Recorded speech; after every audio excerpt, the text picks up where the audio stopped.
Hi everybody, my name is Jo with Jo Wise Leadership, and I am a little bit late today because we got stuck in traffic. I got stuck in traffic, but I'm here now, and then I couldn't get a connection. I'm out at Scoresby today, which I follow the GPS, so I don't really know where that is, but it seems like the internet connection's not great on here. Out here. It took me a little while to get set up this morning when I got here.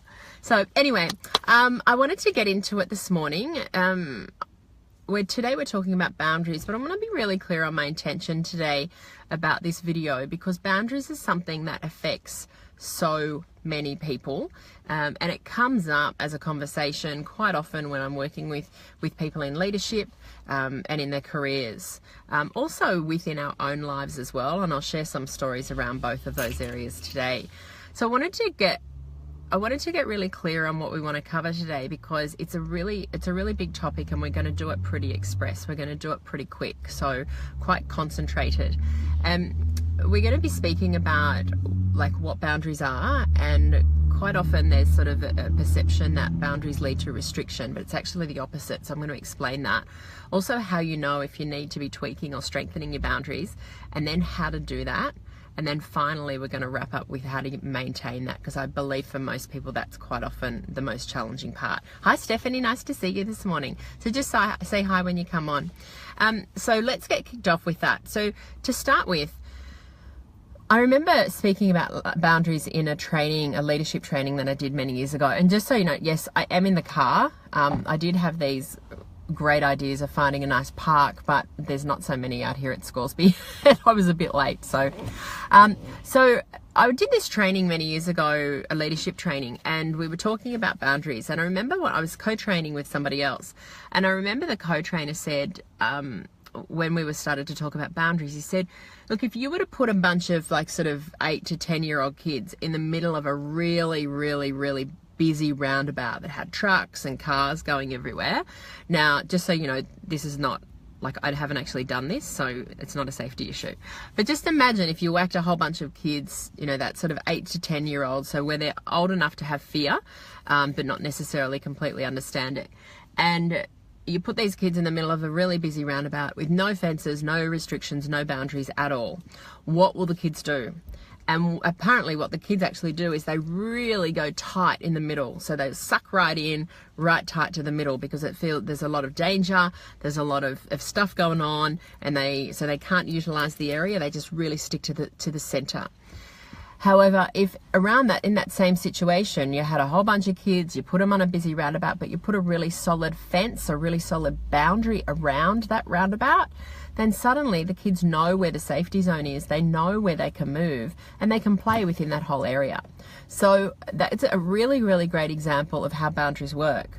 You know, quite often when I start speaking about boundaries with people, it does come up that, well, you know, I don't want to be the person that has all the rules and regulations all the time. I don't want to be the person that's always the naysayer. I don't want to be that person. However, what actually happens if you are, when you are having boundaries, or if you don't have boundaries, is people actually don't know where they stand with you.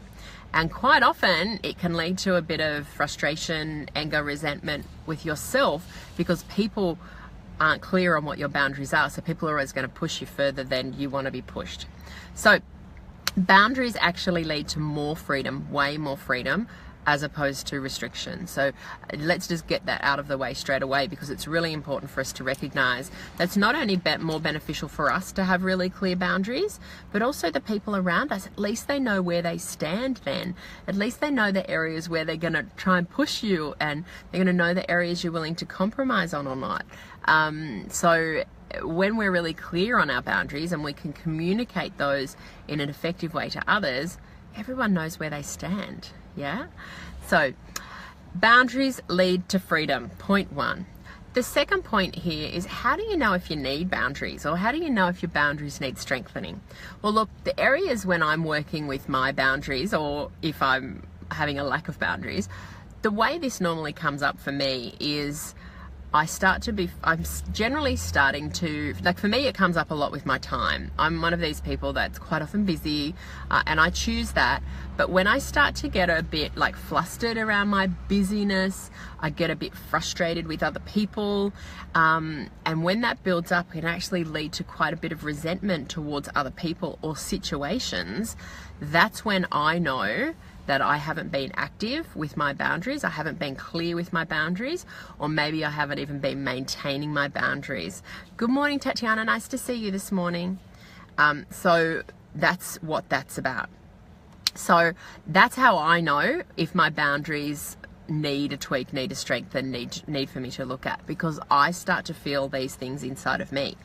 Now, little personal example that happened last year is we were going through buying and selling a house and blah, blah, blah. I've talked about that a lot in the past.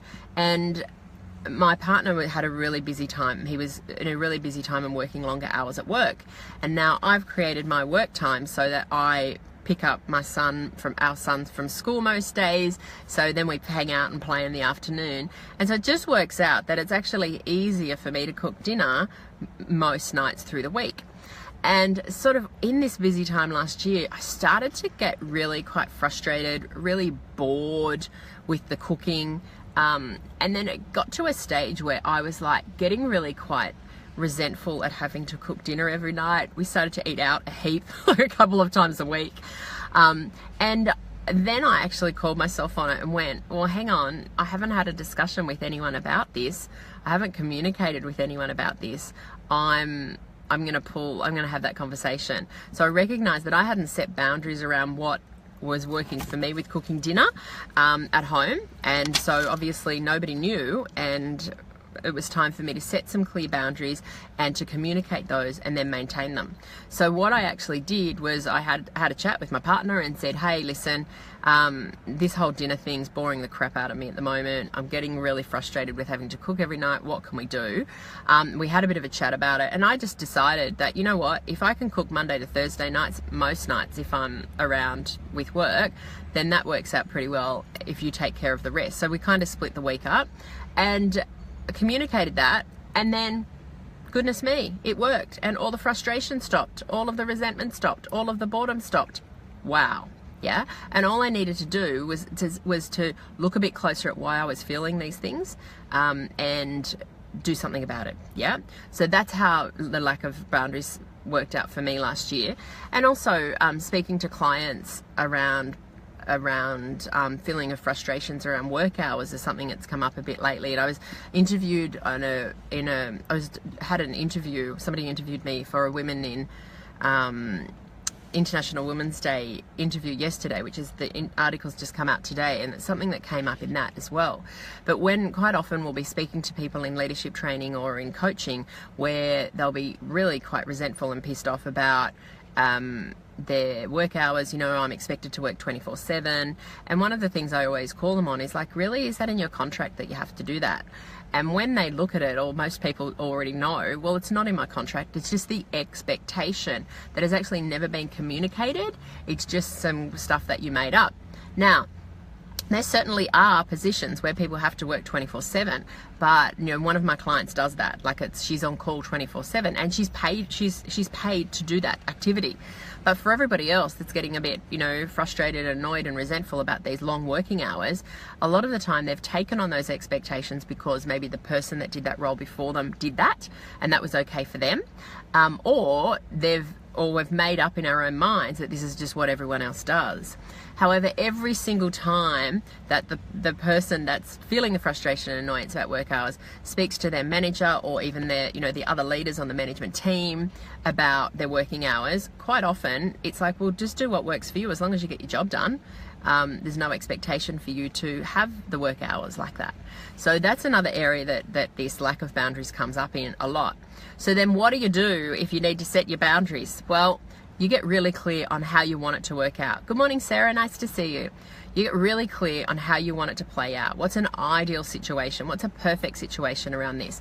And look, I know that the idea of creating your ideal situation and perfect situation, it's not always going to play out that way, but at least you know what you're working towards. So get really clear on how you want it to work. So for example, are you working between these hours and then you're willing to do an hour at home, or whatever it is for you? There could be a million different combinations. I know that all the clients I'm working with at the moment have completely different work hours and how they work at their best for them.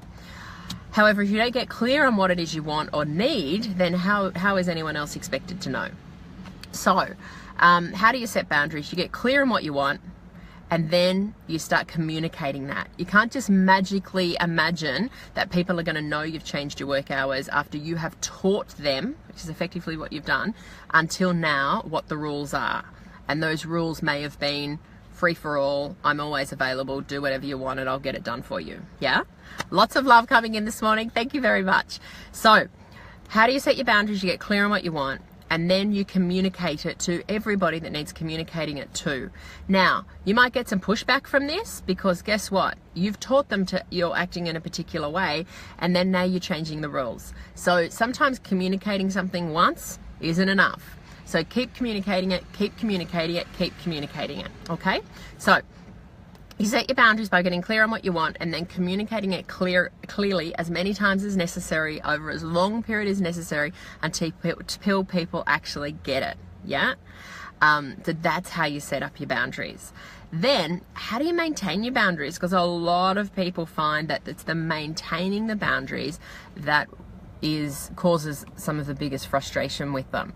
Because, as I said, you've taught people, and I know with one of the women that I was speaking to in a leadership training recently, she'd been working for a business for like 15 years. She'd been teaching them for 15 years that she's contactable pretty much any time, ever since she got a laptop and a mobile phone. They've been around for a while now. And now she's just suddenly changing the rules around this because she's realizing it's not sustainable for her anymore. She's in a different stage of her life. It's no longer working. So she had to be able to get really clear on that and then communicate it. But then maintain it as well. Remember, it's okay to remind people. It's okay to remind people. Someone sends you an email at 10 o'clock at night. If you reply, you're teaching them that's okay. And quite often, I know sometimes if I'm working at night, which I don't do nearly as much anymore, but if I send someone an email at 10 o'clock at night, I don't necessarily expect a reply. I'm just taking the time to do it right now. Yeah. So get really clear on what you're telling yourself around what the expectations are that you've set yourself. Yeah. So maintaining boundaries is one that's going to take a little bit of time and patience from you. Good morning, Moana. Nice to see you. So the maintaining of the boundaries is where the rubber really hits the road, because you've set these rules and now it's time to maintain them, to make sure you're reminding people to continue to hold those boundaries. Now, I'm also going to talk about flexibility around boundaries. Now, I don't want you automatically, if setting boundaries for you is kind of a bit of a new thing and it's something that you're not really comfortable with, don't start being super flexible around your boundaries, because that's how you got in this trouble in the first place. However, when you set up your boundaries, when you're doing that, you're maintaining them, you feel like you're pretty good with it, you know what? Not everything always goes according to plan every time. Really, you say? Of course they don't. Good morning, Leonie. Lovely to see you. Oh, good. Moana's walking and listening today, multitasking. So I'm going to talk about flexibility, because flexibility is realistic as far as this goes, but it's really important to recognize, hi Lisa, don't start with flexibility around your boundaries, okay? Get clear on them, maintain them, and then it's okay to bring in some flexibility. Because what I find is I pretty much have, because I've been maintaining my boundaries pretty well in most areas of my lives now, all of them, for a while now, I do feel I'm at a stage where I can be a bit more flexible with it. So I sort of have about like an 80-20 rule, and I don't measure it exactly, just to be clear, but just gives us the concept, which is look, if I'm maintaining my boundaries 80% of the time, then it's okay for me to be a bit flexible around that 20% of the time. However, I'm also very clear on the areas I will not compromise, I will not bend on, and I will not be flexible on. So for example, picking up and dropping off my son 3 times a week, that I'm inflexible around that. but originally I was like, I wanted to pick up and drop off my son most days of the week, but I realized for me and the work that I choose to do, and I really thrive when I'm out and about like I am today, sort of 1 to 2 days a week, and then working from home and working in my studio the others, and doing phone calls and so on.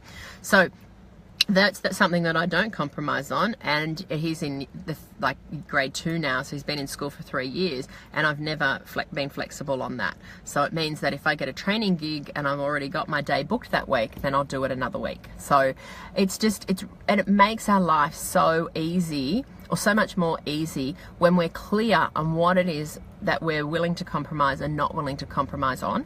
And then, so when you are setting your boundaries, you can go, well, this is how I want it to work. This is an area that I'm pretty good with. So, you know what, in the example I gave at the beginning, which was I cook dinner most nights from Monday to Thursday night, and then Cam sorts out the others. You know what? I didn't cook dinner last night because I wasn't home, as I had a training in town. So we're totally flexible on that, but at least we know where the rules are. When you know where the rules are, when you know where the boundaries are, when you know when you're maintaining them, then you can start to be flexible with them, and you know where you're willing to bend them or not. So that is me for today. I'm out of here because I've got a meeting in 5 minutes with a new corporate client, which is really exciting. The people sound absolutely really fantastic, and we've got an extended disc behavioral profiling training coming up in a couple of weeks with them. So that's really, really great for me today. And that's pretty much it. So you have a fabulous day. I hope you've got some really great things planned, and allow yourself a couple of days or a couple of moments throughout the day. Maybe sit down with a cup of tea and ask yourself, are there areas in my life I'm getting a bit frustrated, maybe a bit resentful, maybe a bit annoyed about? And you know what? It's generally about you. So bring it back to you, not from a place of, I need to blame myself because I've stuffed all this up, but what can I do to change this? And boundaries is a really good place to start. You have an amazing day today. Enjoy, and remember, boundaries bring flexibility in your life. So the more you set them and maintain them, the more you have flexibility. And I, for one, want way more flexibility in my life. Have a great day. See you soon.